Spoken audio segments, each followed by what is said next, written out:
안녕하세요. 슈팅스타 리턴즈 황금별을 잡아라 진행의 김난입니다. 매일 저녁 8시 저희 황금별을 잡아라 시간에는 각 전문가들의 매매 비법이 담긴 강의와 함께 지금 시장에서 공략해볼 만한 좋은 종목까지 안내해드리고 있는데요. 매일 저녁 8시 저희와 함께 하시면서 우리 시청자분들의 투자 실력도 쑥쑥 늘려보시기 바랍니다. 자, 그리고 방송이 끝나고도 전문가와 함께 할 수 있는 노란 톡방 열어두고 있는데요. 샵 3772번으로 함께하고 싶은 전문가 이름을 보내주시거나 하단에 나가고 있는 QR코드는 휴대폰 카메라만 가져다 대시면 바로 입장이 가능하니까요. 들어오셔서 방송이 끝나고도 주식 이야기는 이 노란톡에서 이어가 보시면 좋을 것 같습니다. 자, 그럼 오늘 이 시간 함께 만들어갈 전문가를 화면으로 만나보시죠.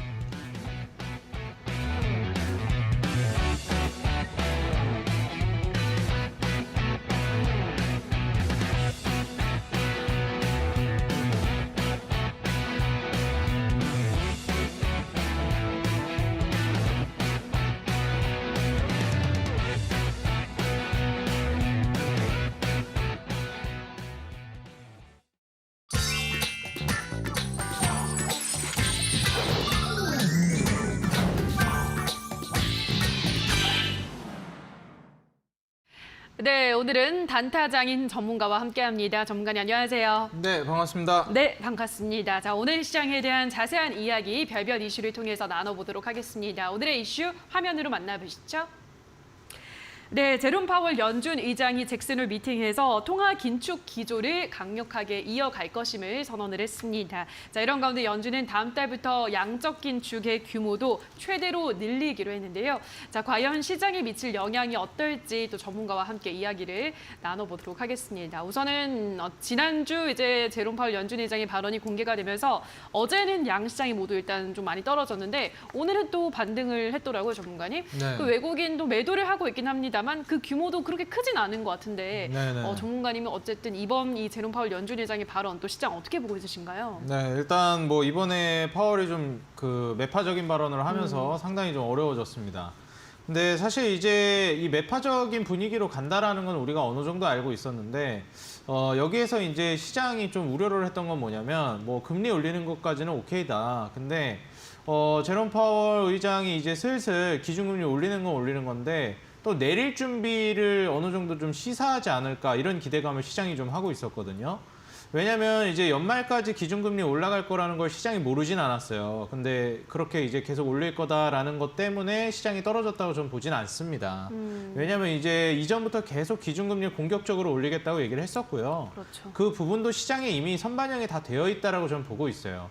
요즘 시대가 어느 때인데요. 예, 전 세계 사람들이 네. 미디어를 통해서 다 접해가지고 그렇죠. 이미 모든 투자자가 다 알고 있는 내용이에요. 그거는. 예. 그것 때문에 떨어졌다고 보기는 어렵습니다. 근데 사실 잭슨홀 미팅에서 지금 사람들이 느낀 그런 분위기가 뭐냐면 원래 미국이라는 게 이전에 그 기준금리를 이제 인상하기 전에도 기준금리를 인상하겠다라고 미리 시사를 했었어요. 그래서 주변국들이 미리 좀 대비를 할 수가 있었죠. 그래서 미국이 올해 초부터 기준금리를 올렸는데 뭐 우리나라는 뭐 작년 중순부터 기준금리를 올렸잖아요. 그렇죠. 왜 그랬냐면 미국이 미리 언지를 줬거든요. 우리 내년부터 기준금리 올릴 거니까 너희 이제 주변국들, 미국보다 이제 조금 아랫레벨에 있는 국가들은 미리 기준금리를 올려서 뭐 자국의 어떻게 보면 외국인 자금 이탈이라든지 이런 거를 좀 막도록 힌트를 좀 줍니다.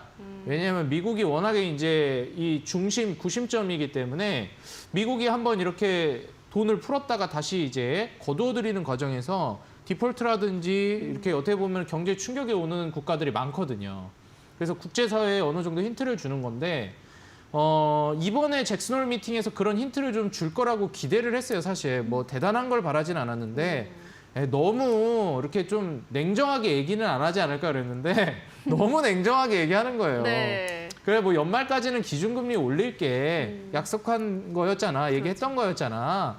하면서 그렇게 그대로 기준금리 올린다 했는데 지금 이 분위기 자체가 기준금리 올린다는 그 포커스보다도 시장이 우려를 하는 거는 너무 이제 냉정하게 얘기한다는 거예요.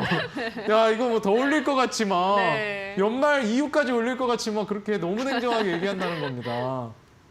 인플레이션이 잡히는 게 명확하게 확인되기 전까지는 나는 생각 없어. 계속 밀어붙일 거고 엄청 빠르게 올릴 거다. 이런 굉장히 좀 냉정한 네. 그걸 언급을 했거든요. 맞아요. 근데 이게 기준금리를 인하할 생각을 하고 있거나 동결하거나 다시 또 이제 경기가 침체되는 것 같으니까 그걸 좀 살리려는 뉘앙스를 보이려면 미리 제가 아까도 말씀드렸잖아요. 미리 언지를 주거든요. 조금 스탠스를 아니면 완화한다든지. 그래서 이제 언급 자체도 조금 부드럽게 비둘기적으로 좀 바뀐다든지 살짝 네. 금리는 올린다고 하지만 나중에는 안 좋으면 경기 침체가 오면 내릴 수도 있어. 그죠. 이런 네. 정도까지는 솔직히 얘기해 주기를 내심 기대했는데 그런 것도 일절 없었다라는 거예요. 맞아요. 예. 그러니까 이제 시장이 기준금리 올린다라는 것보다도 그런 분위기에서 이제 충격을 받았다고 봅니다. 그렇죠. 근데 사실 여기에서 중요한 건 뭐 미래 일은 알 수가 없잖아요. 그래서 사실 기준금리 올린다라는 건 시장에 이미 반영이 돼 있고 그렇죠. 그런 냉정한 반응이 어느 정도 그리고 미리 어느 정도 그럴 가능성을 열어두는 멘트조차 없었다는 거에 대해서 시장이 조금 그렇게 온 거지 경기가 실제로 침체된다거나 상황이 또 여의치 않게 되면은 또 상황은 달라지는 거거든요. 그죠. 그렇기 때문에 사실 지금 시장이 우려하는 거는 당분간은 기준금리 인하나 이제 뭐 경기를 부양하려는 그런 어떻게 보면은 시그널을 안 하겠구나. 예. 앞으로 당분간은 계속 힘들겠구나. 이걸 시장이 느끼는 거예요. 그렇죠. 그러니까 좀 신내서 투자를 다시 해볼까 저점 찍은 것 같은데 하려던 사람들도 앞으로 당분간은 계속 힘들겠네. 이러니까 이제 하다가 말아버리니까 증시가 이렇게 떨어지는 겁니다. 근데 사실 이런 거는 우리 개인 투자자 여러분들이 너무 휘둘리지 않았으면 좋겠어요. 그런 부분에 대해서까지 이제 휘둘리게 되면 이제 너무 어려워지고요. 그리고 과연 이제 다음 대선 미국이 어떻게 될지 모르겠는데 지금 바이든 대통령이 이제 민주당이잖아요. 그렇죠. 보통 이제 민주당들이 혹시 그 경제학파 중에 아시는 거 있으신가요? 시카고. 일반적으로 우리가 뭐 그 애덤 스미스 얘기하면서 네. 보이지 않는 선이다. 예. 자유방임주의다. 네. 알아서 돌아간다 경제는. 네. 이런 게 있고 또 이제 아니다. 또 이제 케인즈 학파 쪽은 이제 그죠. 케인즈 학파 같은 경우에는 그래도 좀 만져줘야 된다. 네. 어려우면은 좀 살려줘야 된다. 그렇죠. 이러거든요. 네. 그럼 제가 힌트 하나 내보겠습니다. 예.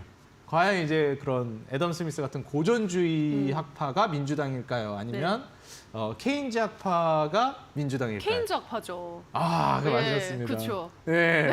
그래서 보통 이제 트럼프 같은 뭐 지난번 대통령이 트럼프였잖아요. 그렇죠. 그래서 트럼프 대통령 같은 이런 이제 그 공화당 출신 의원들은 고전주의라든지 뭐 신고전주의라든지 이런 식으로 어느 정도는 좀 시장에 맡기는 스타일로 가요. 그렇죠. 우리나라도 비슷하죠. 그렇죠. 보수 쪽이 조금 이제 시장의 자율성을 보장해주는 쪽으로 가고 그리고 말 그대로 작은 정부를 지향하잖아요. 그리고 이제 민주당 같은 경우에는 좀 큰 정부를 지향합니다. 그렇죠. 국가가 나서서 적극적으로 행동하기를 원해요. 근데 지금 현재 바이든은 민주당이고 정부가 적극적으로 뭔가 액션을 취하려고 하고 그런 이제 모션들을 보여주려고 할 겁니다. 그렇기 때문에 사실 이제 지금 인플레이션을 적극적으로 재정적으로나 금융적으로 제가 지난주에 강의 재정정책, 맞아요. 금융정책 네. 강의한 이유가 여기 있습니다. 이런 걸 적극적으로 이용하는 시기에 지금 이제 민주당 대통령이 또 당선이 됐기 때문에 그렇기 때문에 이런 옵션들이라든지 전략을 적극적으로 구사할 거라는 거예요. 그래서 지금 현재로 봐서는 이 경기 침체로 인한 증시 흔들기가 한 번 정도 남았다고 보고 있습니다. 그래서 우리 투자자 여러분들이 이런 부분은 좀 참고를 해보시면 좋을 것 같고 근데 이제 인플레이션 이후에 이제 우리가 또 불황으로 접어드는지를 보려면 실업률 지표를 우리가 이제 봐야 돼요. 근데 실업률 지표가 미국이 그렇게 심각하지 않습니다. 뭐 코로나 때는 이제 굉장히 좀 심각했는데 지금은 뭐 다소 안정이 된 상태로 잘 유지가 되고 있다라는 거죠. 그래서 실제로 지금 경기 침체로 인한 이 실업률 지표가 과연 어떻게 되는지 이번 주 금요일인가? 제가 지금 바로 기억은 안 나는데 예. 9월 2일인가 그럴 거예요. 고용 지표가 이제 발표가 되는데 그때 과연 미국이 어떻게 되는지를 한번 봐야 될 것 같습니다. 미국 고용 지표를. 그래서 고용 지표가 별로 좋지 않게 나온다 하면은 아마 시장이 침체 쪽으로 의견을 돌릴 것이고 실제로 미국이 지금 괜찮다 하지만 이 경제 지표라는 거는 말 그대로 고용 지표라는 게 이번 달 걸 하는 게 아니라 이미 지나간 거를 얘기하는 거잖아요. 그렇죠. 그래서 앞으로 이제 고용이 안 좋아질 것 같다라는 게 시장이 어떻게 보면은 좀 의견입니다.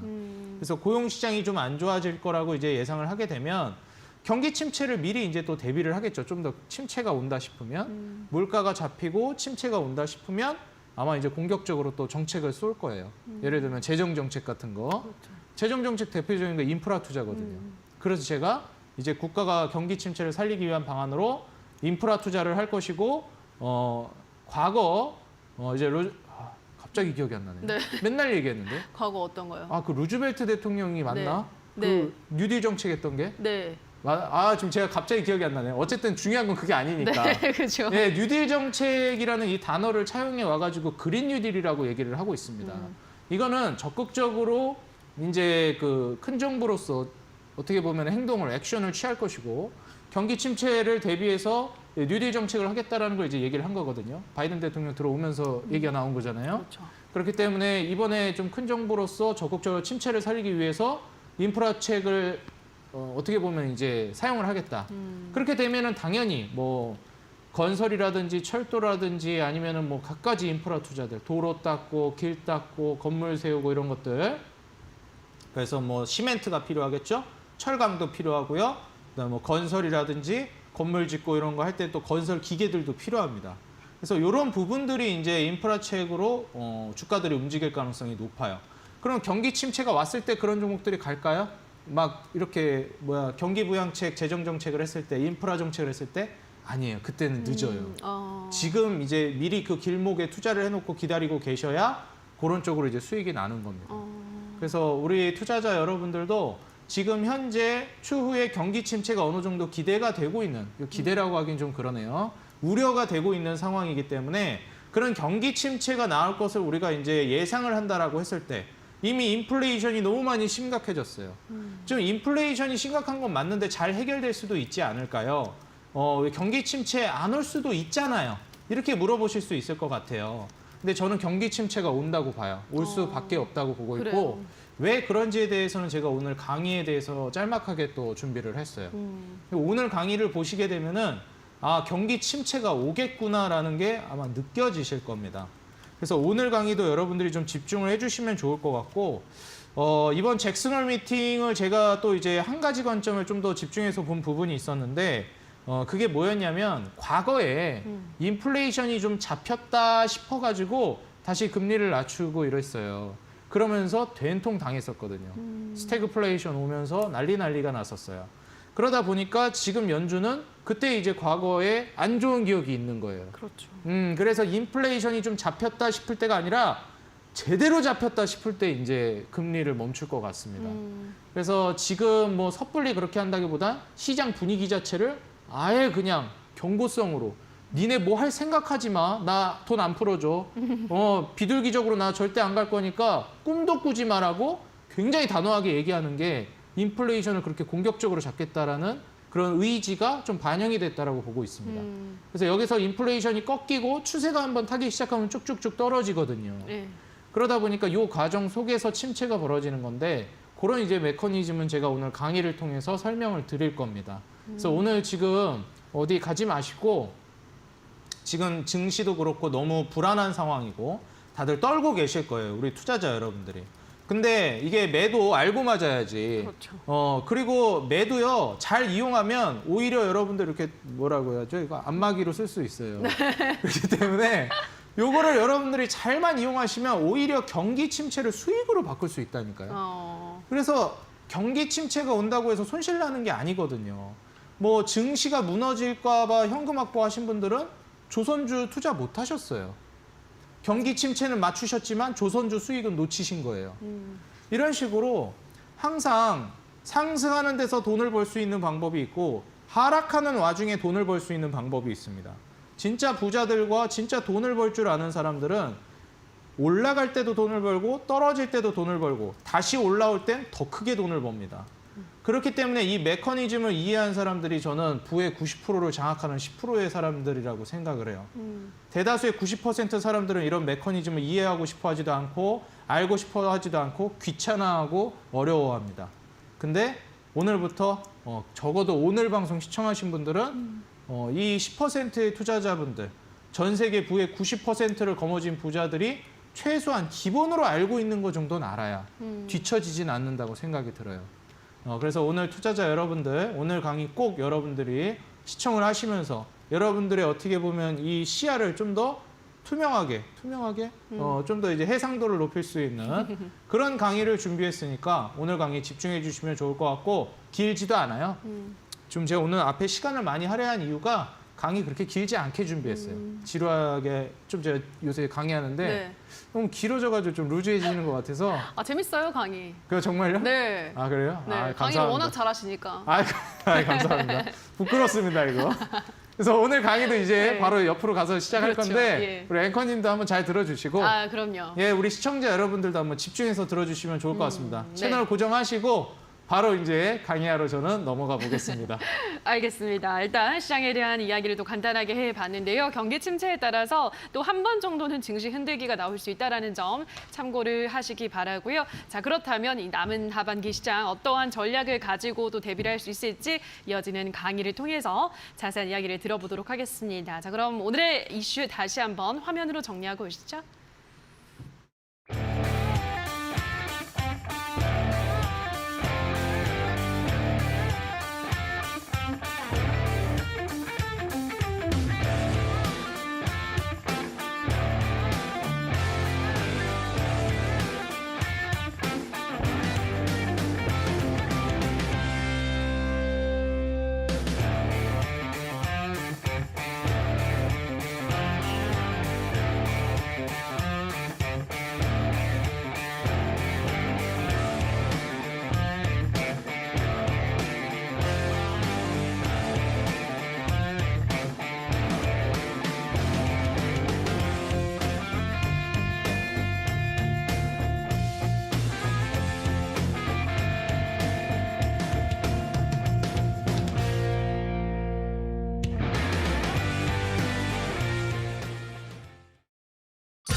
네, 자 그럼 지금부터 강의를 들어보도록 할 텐데요. 오늘 어떤 주제로 강의를 준비를 해 오셨을지 오늘의 주제부터 확인해 보시죠. 별다른 법 오늘의 주제입니다. 인플레이션 우리를 시험에 들게 할 것인가?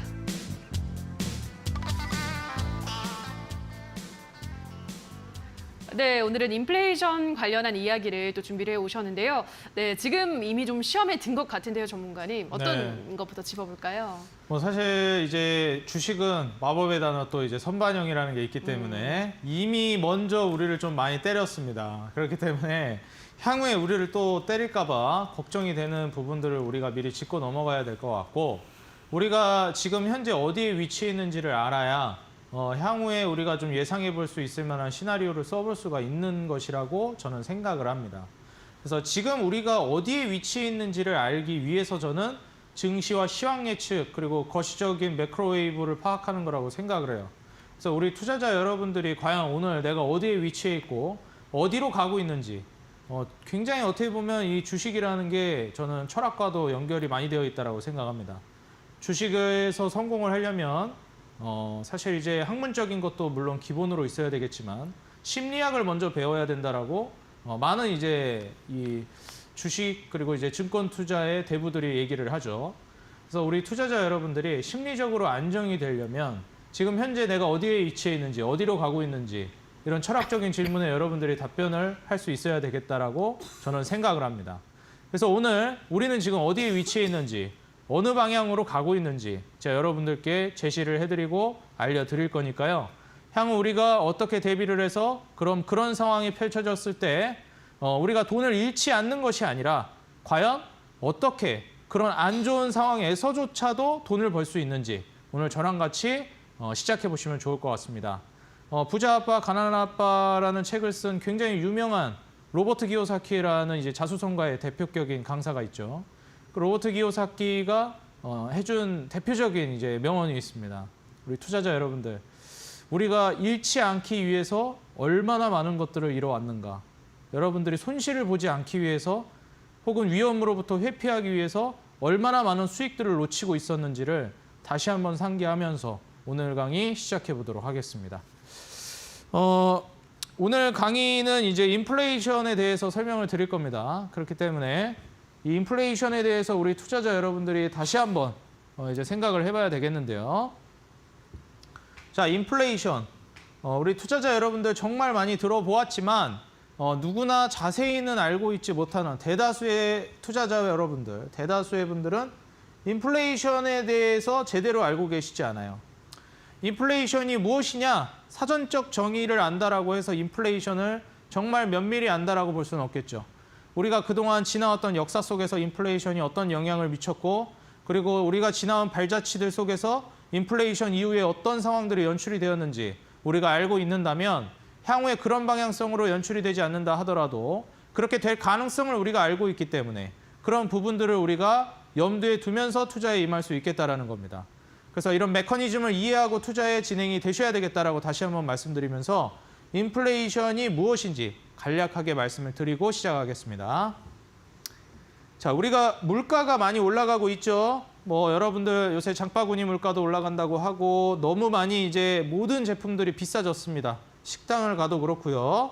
이런 물건의 가격이 올라가는 걸 물가가 올라간다 하죠. 물가 상승이 나오고 있다라고 합니다.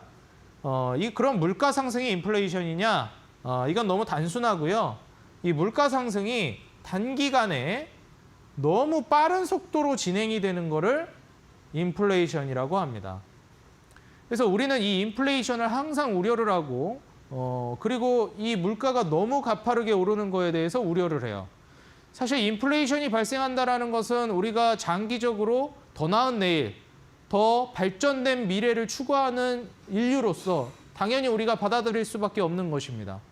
우리가 더 나은 내일을 위해서 이제 계속 나아가고 거기에서 더 많은 이제 생산성이 확대된다라고 했을 때는 당연히 물량이 많아지기 때문에 더 나은 이제 팽창력을 보여주면서 인플레이션은 자연스럽게 따라올 수밖에 없어요.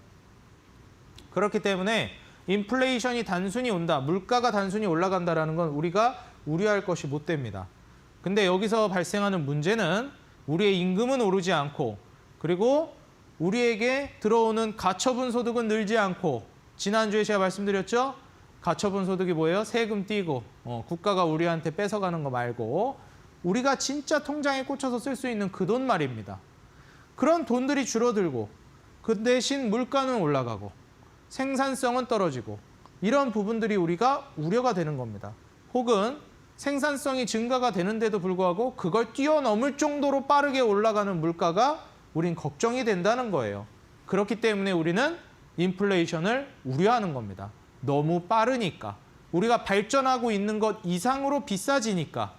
우리가 실제로 더 좋은 제품을 구매할 때 비싼 돈을 내는 걸 누가 뭐라 합니까? 그렇지만 어떤 걸 뭐라 그래요?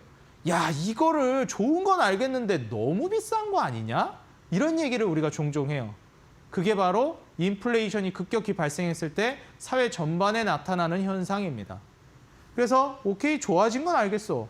야, 강남 갔더니 야, 강남에 맛있는 것도 많이 팔더라. 야, 요새 유행하는 것도 그렇고 야, 카페 갔는데 디저트도 너무 맛있는 게 많고 거기 옛날에 쉑쉑버거 막 이런 거 나올 때도 많이들 가서 먹었거든요. 근데 그때 얘기 나왔던 게 제가 지난주에도 영등포 갔다가 이제 그 쉑쉑버거 한번 먹고 왔는데 쉑쉑버거 처음 나왔을 때 햄버거 왜 이렇게 비싸냐 그랬어요. 근데 못 먹어본 거기도 하고 맛있네 하면서 먹는데 사람들이 느끼기에는 그때 처음에 왔을 때는 야, 그래도 햄버거 치곤 너무 비싸다. 둘이서 가서 먹으면 3만 원 넘어가는 경우도 나오고 이거저거 시키면은 그런 얘기들이 있었죠. 그래서 이런 부분들 너무 많이 올라갔다라는 거, 좋은 건 알겠는데 너무 비싸다라는 거, 너무 빨리 올라간다라는 거, 그게 바로 인플레이션이라고 생각하시면 되겠습니다. 근데 이 인플레이션을 우리가 부정적으로 생각하는 이유는 당연하게도 경기를 침체시키는 주된 요인이 되기 때문에 그렇습니다. 그래서 이 인플레이션이 경제에 미치는 영향, 당연히 영향이라고 하지 않았어요, 저는. 그냥 물가가 올라가는 건 영향이라고 했겠지만 급격히 올라가는 물가를 뜻하는 거기 때문에 당연히 악영향을 미칩니다. 그죠? 우리가 비싼 돈 주고 맛있는 거 먹고 싶은 거는 당연한데 안 먹으면 그만이거든요. 안 사면 그만이거든요. 근데 안 먹고 안 살 수가 없거든요. 우리가 최소로 먹는 것까지 올라가면 팥값이 올라가가지고 집에서 파 키워야 된다는 얘기까지 나오잖아요. 파 안 먹고 살 수 없잖아요, 이거. 김치 안 먹고 어떻게 살아요? 기본 곡물들까지 올라가 버리니까 이건 우리가 더 좋은 게 나타나서 그거를 비싸서 그냥 안 산다는 개념이 아니거든요. 다 올라 버리니까. 그래서 악영향이 과연 어떻게 끼치느냐를 우리가 봐야 되겠습니다. 일단 기본적으로 당연하지만 소비를 위축시켜요. 제가 아까 얘기했죠? 가격 올라가는 건 좋다 이거야. 좋으니까 뭐 올라간다. 뭐 나라가 더 살기 좋아졌고 경제가 발전했으니까 더 나은 내일이 왔으니까 좀 더 좋은 상품들이 왔으니까. 그래서 오케이. 근데 너무 비싸다는 거예요.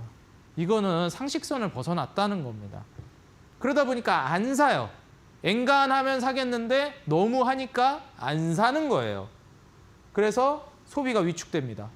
그래 알겠어. 뭐 팥값 그렇게 치솟는 거 내 월급이 그만큼 올라가면 팥값 그렇게 올라가도 상쇄되니까 괜찮거든요. 근데 그대로잖아요. 팥값만 올라갔고. 그러니까 안 사는 거예요. 그럼 이제 뭐 월급이 안 올라간 이유가 뭐 그냥 뭐 그 기업체가 나빠서 그럴까요?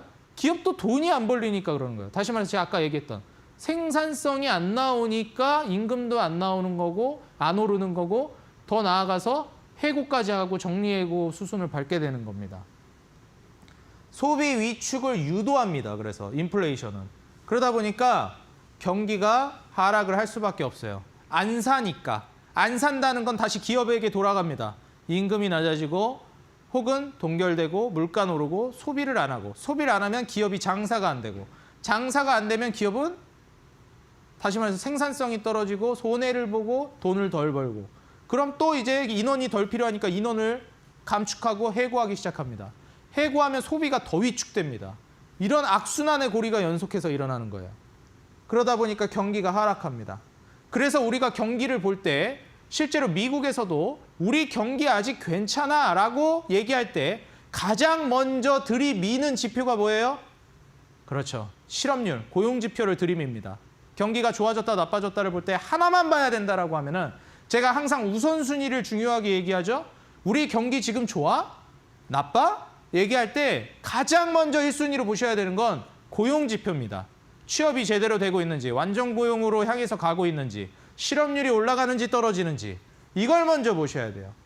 그래서 어쨌든 다시 돌아와서 이 소비 위축이 경기를 하락시킨다는 거예요. 이 안에 실업률이라든지 뭐 고용이라든지 이런 것도 다 포함이 돼 있는 겁니다.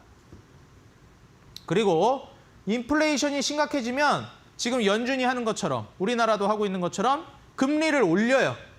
왜냐하면 너희 너무 흥분했다. 이거 제가 지난번에 강의에서 말씀드렸죠? 그 강의가 다 연결이 되는 거예요.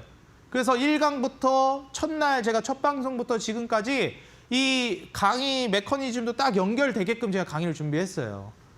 금리 인상을 어떻게 해요? 왜? 인플레이션이 오면 물가가 너무 빨리 올라가니까 너희 너무 흥분했다. 진정해 하면서 금리를 올리는 거예요. 금리 올리면 왜 물가가 낮아지는지, 왜 인플레이션이 잡히는지 이런 건 제가 지난 강의에서 말씀을 드렸었죠. 그래서 금리 인상을 하게 되면 경기가 하락을 합니다. 마찬가지로 경기가 안 좋아져요. 그리고 투자를 위축시킵니다. 이건 소비가 위축되는 거랑 비슷한 맥락이죠. 소비를 안 하니까 장사도 안 되고 장사가 안 되니까 더 이상 투자도 안 하는 겁니다. 오히려 감축만 하고 비용 절감만 신경 쓰는 거예요. 그리고 4번, 수출이 줄어듭니다. 당연한 얘기겠지만 물가가 올라간다라는 거는 자국의 제품이 이제 비싸지는 거기 때문에 수출이 잘 안 돼요. 그리고 수입이 늡니다. 왜? 외국 제품이 싸니까 상대적으로 저렴하니까. 그래서 결론적으로 무역 적자를 유도하게 됩니다. 무역 적자가 온다라는 것은 다시 말해서 우리가 국제적으로 교류를 할 때 돈을 잃고 있다라는 거예요. 이전에 트럼프가 대통령 당선될 때 계속해서 연설을 할 때 강조했던 부분이 뭐였죠? 더 이상 미국은 1등이 아니다. 미국은 중국에게 뺏기고 있고 멕시코에게 뺏기고 있고 모든 걸 강탈당하고 있다. 우리는 다시 우리의 권리를, 우리의 소유권을 주장하고 다시 빼앗아 와야 한다. 다시 우리 것을 지켜야 한다. 이러면서 엄청난 이제 호응을 유도해냈죠. 그렇습니다. 이 무역 적자가 그렇게나 중요한 겁니다, 여러분들. 그렇기 때문에 이 인플레이션이 경제에 이런 악영향을 미칩니다. 당연하게도 인플레이션, 물가가 급격히 오를 때는 우리는 곧 경기 침체가 오겠구나라고 예상을 할 수가 있겠어요. 그래서 실제로 경기가 올라가다가 기준금리를 올리는 이때 금리를 올리는 작년 중순부터 우리나라는 그리고 올해 초부터 미국은 증시가 떨어지기 시작했습니다. 왜? 기준금리를 딱 그 시점부터 올리기 시작했거든요. 경기가 하락할 걸 주식시장은 미리 반영이 된 겁니다. 그때 올해 초, 작년 중순 경기가 안 좋았나요? 좋았어요. 나쁘지 않았어요. 뭐 물론 코로나라든지 여러 가지 여건들이 있었지만 돈을 풀어서 어떻게 끌어올렸습니다. 중요한 건 그때부터 경기가 안 좋아진 게 아니고 그때부터 경기가 안 좋을 걸 예상할 수 있었던 시점이에요. 금리를 올렸던 게. 주식은 선반영이잖아요. 그래서 경기가 안 좋아질 것 같으니까 금리 인상할 때 냅다 그때부터 증시가 빠지기 시작한 겁니다. 아직 경기가 안 좋아지지도 않았는데 여전히 장사는 잘 되고 있는데 없어서 못 사는데 우리 백화점 가면 롤렉스 사겠다고 사람들 줄 서 있는데 세상에 부자가 그렇게 많은지 모르고 명품 매장에 사람이 바글바글 하는데 뭐 루이비통 뭐 이런 데도 뭐 대기표가 300명씩 깔려 있고 오늘 이제 루이비통 보지도 못합니다. 없어서 못 파는데 명품은 없어서 못 사요. 너무 이게 물량 제대로 하지도 못하고 이러다 보면 이런데도 증시는 무너져요. 참 이상하죠? 세상에 부자가 이렇게 많은지도 몰랐는데 와 명품을 이렇게 많이 산다고? 근데도 증시 무너졌죠. 왜? 이제 곧 그게 어려움으로 닥칠 거기 때문에 이제 명품이고 뭐고 자동차도 안 사는 이제 세상이 올 거니까 미리 증시는 알고 있었던 거죠. 그거를 우리는 조금 더 디테일하게 알아볼 수가 있어요. 왜냐하면 인플레이션이라는 건 종류가 있는데 첫 번째가 이제 비용 인플레이션, 그리고 두 번째가 수요 인플레이션, 그리고 세 번째가 이제 임금 인플레이션입니다. 자, 이게 가장 중요하고요. 오늘은 요거까지만 설명할 거예요. 왜냐면 뭐 굉장히 중요하기 때문에 요거를 좀 디테일하게 설명드리고 강의는 여기까지 할 겁니다. 보시면 비용 인플레이션이 무엇일까? 수요 인플레이션이 무엇일까? 임금 인플레이션이 무엇일까? 이 단어에서 우리는 이미 어느 정도는 좀 짐작을 해볼 수가 있기는 해요. 근데 우리가 이제 수요 인플레이션을 보시게 되면 일단 기본적으로 수요 인플레이션 이게 다 원인이라고 보시면 됩니다. 이 앞에 붙은 단어들 있죠? 비용이 원인이 돼서 인플레이션이 발생했다. 수요가 원인이 돼서 인플레이션이 발생했다. 임금이 올라서 인플레이션이 발생했다. 요게 바로 인플레이션의 원인을 앞에 붙여놓은 겁니다. 그래서 인플레이션 종류를 이렇게 세 가지로 제가 이제 얘기를 해드리는 거예요. 가운데 있는 수요 인플레이션부터 설명을 드리겠습니다. 원래 이걸 위에 올렸어야 되는데 제가 잘못 작성을 했네요. 제가. 그래서 수요 인플레이션이 가장 우리가 먼저 확인하게 되고 먼저 봐야 되는 거예요. 왜냐하면 경기가 이제 상승으로 나아갈 때 이 수요 인플레이션이 온다라는 것은 경기 상승과 동반해서 올라가는 겁니다. 물가도 올라가는데 경기도 올라가요. 장사도 잘 되고 사람들 뭐 보너스도 주고 그런 좋은 상황까지 같이 겹치는 겁니다. 물가도 오르는 대신에. 그래서 더 사겠다고 하는 거예요. 와 명품 없어서 못 사요. 막 뭐 샤넬런 이런 거 하고 있어요. 막 서로 사겠다고 막. 물론 그런 제품들은 뭐 재테크 용도도 있다고 하는데 제가 보기에는 뭐 잘 이해는 안 됩니다. 명품을 막 이제 막 뛰어가가지고 산다? 잘 모르겠습니다, 저는. 근데 어쨌든 이 경기라는 게 이제 올라가고 있고 당연히도 경기가 좋아지다 보니까 거기에 대해서 수요가 올라가는 거예요. 와, 나 이번에 돈 많이 벌었는데 롤렉스 하나 사야지, 샤넬 하나 사야지 이런 거예요. 그러니까 이런 식으로 수요가 올라갑니다. 근데 경기 안 좋고 막 뭐 잘리니 많이 이런 얘기 있어 봐요. 무슨 롤렉스 같은 소리하고 앉아있네 이런 소리 되거든요. 근데 어쨌든 이런 식으로 수요 인플레이션.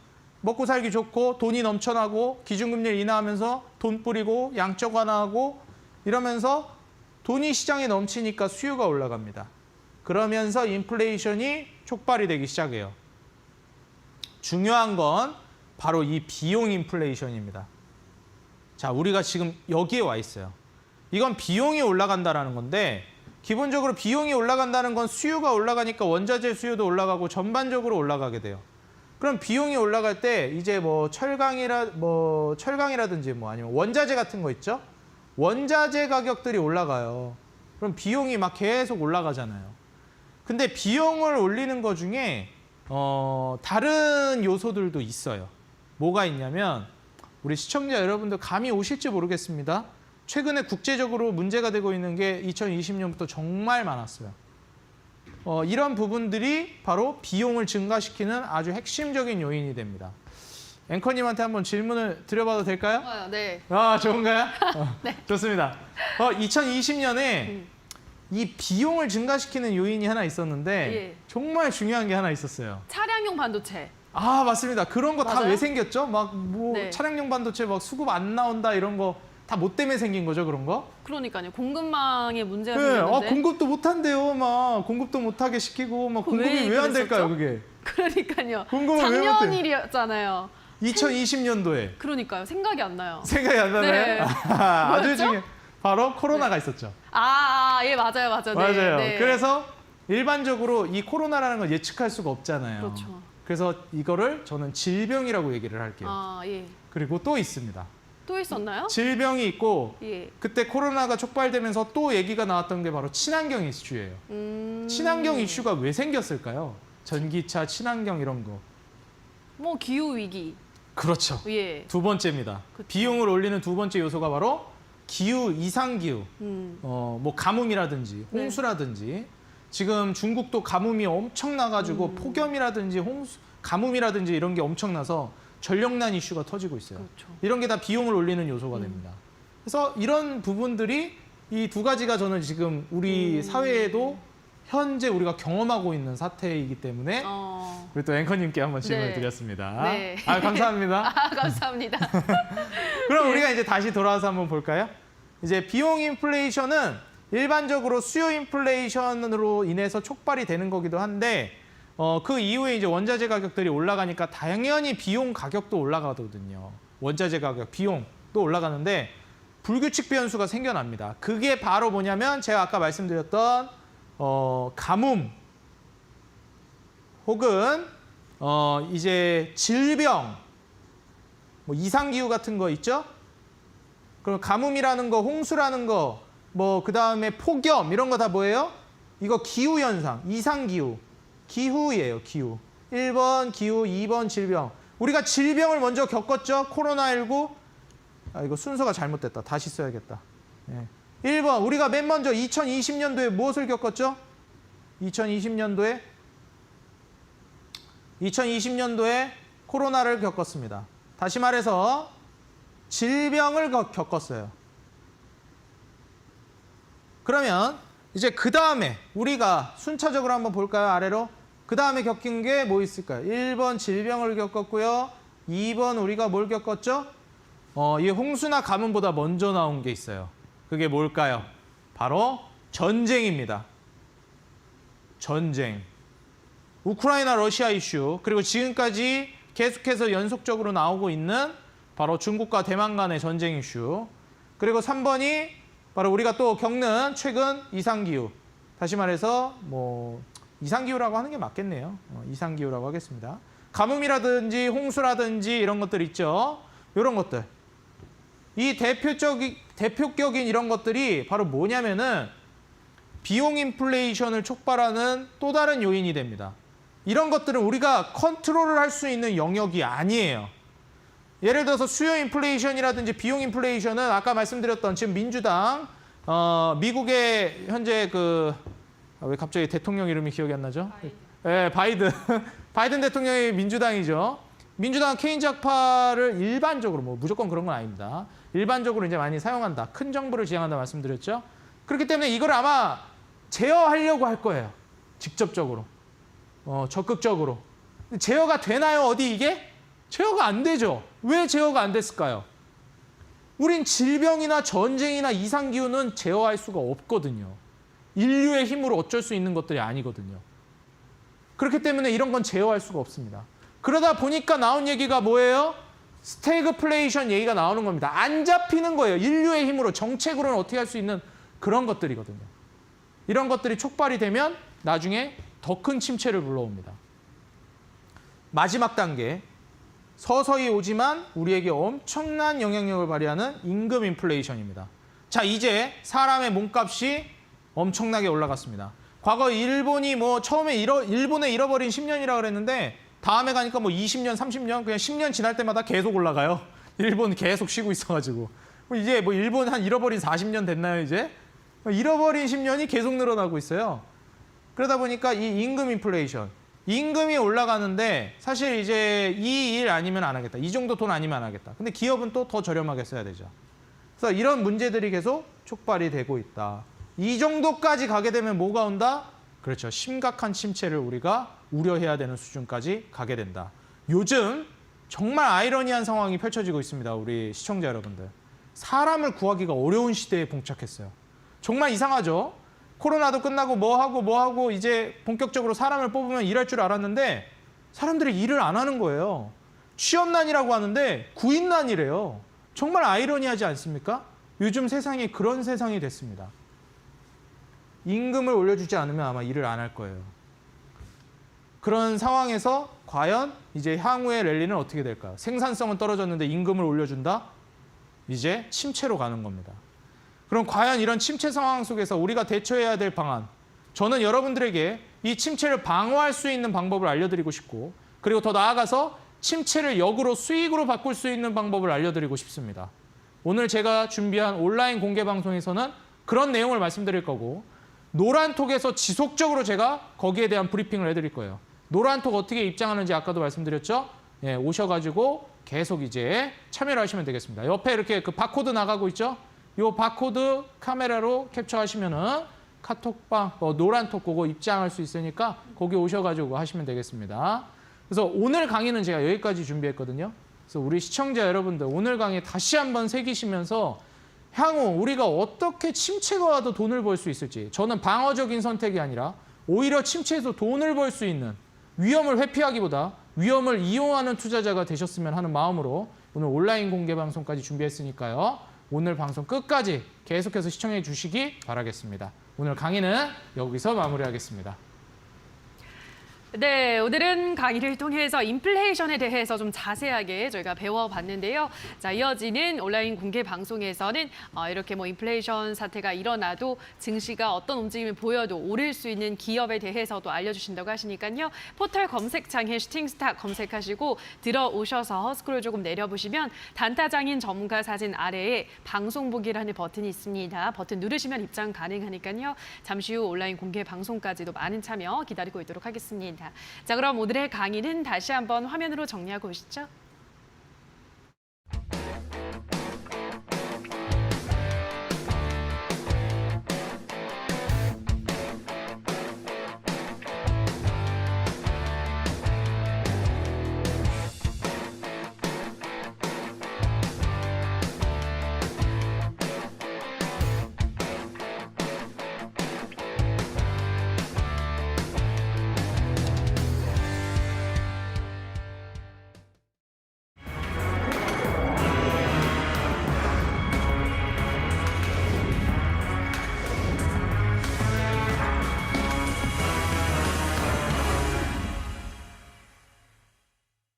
네, 자 그럼 지금부터는 종목에 대해서 리뷰를 좀 해보려고 하는데요. 첫 번째 종목으로 태광 보도록 하겠습니다. 태광이 굉장히 주가가 무섭게 올라가고 있습니다. 현재까지 56% 상승률을 기록을 하고 있는데요. 와, 진짜 종목이 너무 잘 갑니다, 전문가님. 네. 예. 뭐 사실 이제 시장 어렵다고 하지만 가는 종목은 또 갑니다. 맞아요. 그래서 우리가 이제 뭐 거시적으로 대략 이런 상황이 펼쳐질 것이다 예상을 조금만 해볼 수 있었다면 태광을 우리가 충분히 공략할 수 있었어요. 왜냐하면 제가 작년부터 이제 조선주에 투자해야 된다라고 너무나 강력하게 얘기했기 때문에 인프라 관련된 것들도 제가 말씀을 드리긴 했는데 제가 작년에 먼저 얘기했고 일단 우선적으로 투자하시라고 권장을 드렸던 건 조선이었거든요. 그렇기 때문에 이제 조선주가 먼저 움직이는 모습을 볼 수가 있었고 최근 철강주들도 움직이고 있는데 보통 이제 조선들의 납품을 하는 철강주들 위주로 먼저 움직입니다. 다시 말해서 이제 철강 산업이 호황을 가고 있다. 그 철강 산업에 기대가 된다라기보다는 조선 산업과 같이 이제 붙어서 가는 경향이 있다라고 보시면 될 것 같아요. 지금 태광 같은 경우에도 플러스 56% 정도 제가 추천을 드리고 상승하고 있는데 한 100%까지도 저는 노려볼 수 있다라고 생각을 하거든요. 그래서 보유하고 있는 분들, 물론 지금 진입을 하시면 안 되겠지만 보유하고 있는 분들은 굳이 매도를 하실 필요가 있을까 싶습니다. 이건 성광밴드랑 하이로 코리아도 이하 동문입니다. 세트로 가는 종목들이기 때문에.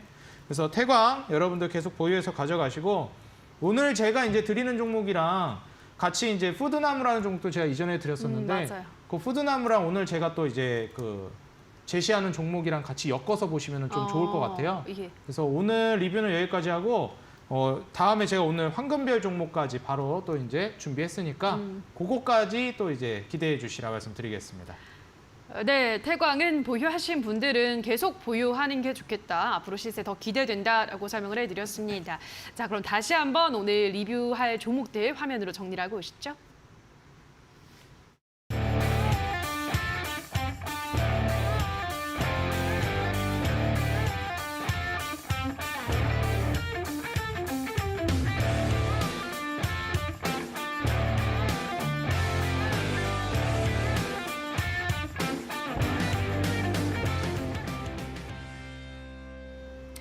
네, 자 그럼 지금부터는 전문가가 준비를 한 오늘의 종목을 만나보도록 할 텐데요. 오늘의 황금별 종목은 어떤 종목인가요, 전문가님? 오늘은 제가 이제 지난번에 푸드나무라는 종목을 말씀드렸었는데 맞아요. 그 종목과 마찬가지로 식품주입니다. 근데 제가 이런 종목들을 왜 드리는지, 이 종목들을 추천하는 것과 별개로 의도를 좀 더 정확하게 알고 가셔야 된다 말씀드리고 싶어요. 일단 푸드나무와 이제 이런 CJ제일제당, 오늘 제가 준비한 기업이거든요. 이런 CJ제일제당 같은, 그리고 푸드나무 같은 이런 기업들은 사실 이런 경기 침체라든지 인플레이션을 좀 방어하기 위한 종목들입니다. 다시 말해서 위험을 좀 회피하기 위한 목적으로 적합한 종목들이라고 말씀을 드리고 싶어요. 물가가 올랐고 곡물 가격도 올라가면서 제품 가격들이 인상이 됐죠. 그러면서 이제 CJ제일제당 판매하는 뭐 비비고라든지 만두 유명하죠. 예.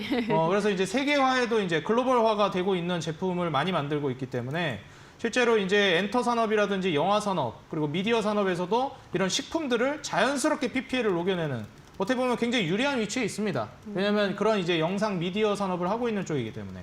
영화 속에 비비고 만두가 나온다면 네. 전 세계인들이 그걸 관심 보겠죠, 관심 있게. 그렇죠. 그런 느낌이라고 보시면 될 것 같아요. 실제로 글로벌, 이 식문화를 선도한다는 게, 식문화 바꾸는 게 정말 어려운 건데 그걸 성공한 기업이에요. 그래서 제가 이전에도 말씀드렸는데, 좋은 만두 먹으려면 중국 딤섬 먹으러 갈까? 가게 중식당 가서 이러는데, 그냥 만두 먹을까 하면 이제 미국에서도 마트 가서 그냥 비비고 사 먹는 거예요. 가볍게 접근성을 높였다. 그런 느낌으로 보시면 될 것 같고, 글로벌화도 성공했다. 그래서 목표가 같은 경우는 제가 50만 원을 제시해 드리겠고요. 1차적으로. 전 더 간다고 보지만 일단 1차적으로 50만 원. 그리고 손절가 같은 경우에는 제가 30만 원을 제시할 거기 때문에 주가 떨어진다고 너무 염려하지 마시고, 장기적으로 이제 좀 방어 수단으로서 여러분들이 잘 가져가서 장기적인 흐름을 보시라. 좀 이렇게 말씀을 드리고요. 인플레이션에 대해서도 수혜를 기대하고 침체를 충분히 막을 기업이다 말씀을 드리는데, 오늘 이런 종목들, 방어적인 종목 말고 공격적으로 수익 낼 종목들도 필요하잖아요. 그렇죠. 우리가 돈을 지키려고 투자하는 건 아니거든요. 벌기 위해 투자하는 거지.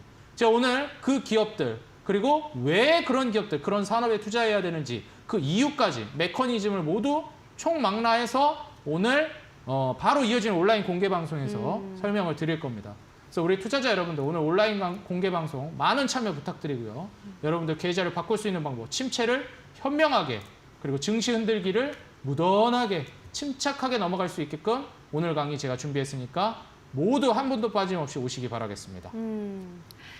네, 포털 검색창에 슈팅스탁이라고 검색을 하시고요. 홈페이지를 들어오셔서 스크롤만 조금 내려보시면 단타장인 전문가 사진 아래에 방송복이라는 버튼이 반짝이고 있을 겁니다. 들어오셔서 증시가 흔들려도 오를 수 있는 기업, 더 많은 기업들에 대한 정보는 온라인 방송에서 받아가시기 바랍니다. 자, 오늘 저희가 준비한 순서는 여기서 그럼 모두 마무리를 지어야 될 것 같습니다. 저희는 내일 이 시간에도 알찬 정보 가지고 돌아오도록 하겠습니다. 오늘 방송 끝까지 함께해 주신 여러분 고맙습니다.